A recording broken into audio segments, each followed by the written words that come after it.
আলিপুরদুয়ারের শ্রীনাথপুর চা বাগানের শ্রমিকদের আন্দোলনে যোগ দিলেন বিশিষ্ট সমাজকর্মী অনুরাধা তালবার।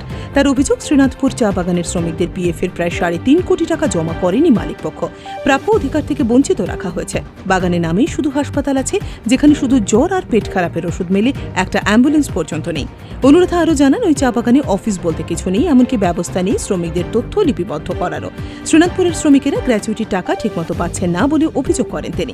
এই বাগানে স্থায়ী অস্থায়ী মিলিয়ে 320 জন শ্রমিক রয়েছেন। শ্রমিকদের কোটি কোটি টাকা পিএফ বকেয়া, অন্য সমস্ত প্রাপ্য থেকেও তারা বঞ্চিত। যদিও শ্রীনাথপুর চা বাগানের ম্যানেজার সাফিউল হক জানান, অভিযোগ ঠিক নয়, পিএফ এর কোনো বকেয়া নেই, গ্র্যাচুইটির টাকাও আমরা মিটিয়ে দিয়েছে। বাধা বিপত্তির মধ্য দিয়ে যে বাগান চলছে, এটা শ্রমিকদের বুঝতে হবে। বিভিন্ন সিক বা অ্যাবান্ডেন গার্ডেনে কাজ করি, কিন্তু শ্রীনাথপুরের মতন অবস্থা আমরা কোথাও দেখি। আপনারা দেখুন, ওটা আছে অফিস। হ্যাঁ, আমাদের চার্টার অফ ডিমান্ডসে লিখতে হয়েছে কি আপনারা অফিস খুলুন, মানে অফিস চলে না এখানে। তো ওয়ার্কাররা এসে যে তাদের অভিযোগ জানাবে, সে কোনো জায়গা নেই। সেটা ছেড়ে দিন, বাগানটা চালায় কি করে অফিস না থাকলে?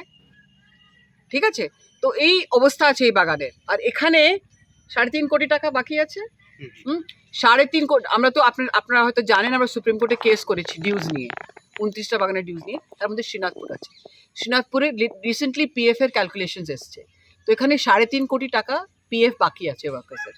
ঠিক আছে, সেটা পেমেন্ট করেনি, গ্র্যাচুইটি বাকি আছে। ঠিক আছে, তাছাড়া এই যে আপনারা হসপিটালের ব্যাপারটা দেখলেন, এখানে একটা হসপিটাল আছে যেটা হাসতে হাসতে ওয়ার্কার আমাদের বললো নার্সিং হোম ওটা। ঠিক আছে, আর অ্যাম্বুলেন্স যখন দেখাচ্ছে, যে গাড়িটা পাতি নিয়ে যায় এই গাড়িটা, সেটাকে দেখাচ্ছে অ্যাম্বুলেন্স হিসাবে। তো আমরা হাসতে হাসতে বলছি কি আপনাদেরকে পাতির উপরে শুয়ে নিয়ে যায়? বলছে হ্যাঁ তাই হয়। তো এখানে এই অবস্থা। চা বাগানে একাধিক সমস্যা আছে, যে সমস্যাকে মানে ভাষায় প্রকাশ করা যায় না, কথায় প্রকাশ করা যায় না।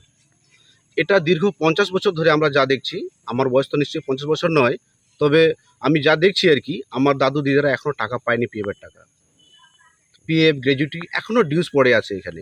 এই মানে সমস্যাটা তো ওয়ার্কারকে এগিয়ে আসতে হবে। আমরা চাচ্ছি সমস্ত ওয়ার্কার তার মনের কথাটাকে এখানে ফেস করবে, এবং আমাদের যে সংগঠন, আমাদের যে আন্দোলন, সেই আন্দোলনের সঙ্গে ওরা হাতে হাত মেলাবে, এটি আমরা আশা রাখছি। শামুকতলা থেকে রাজু সাহার রিপোর্ট, উত্তরবঙ্গ সংবাদ।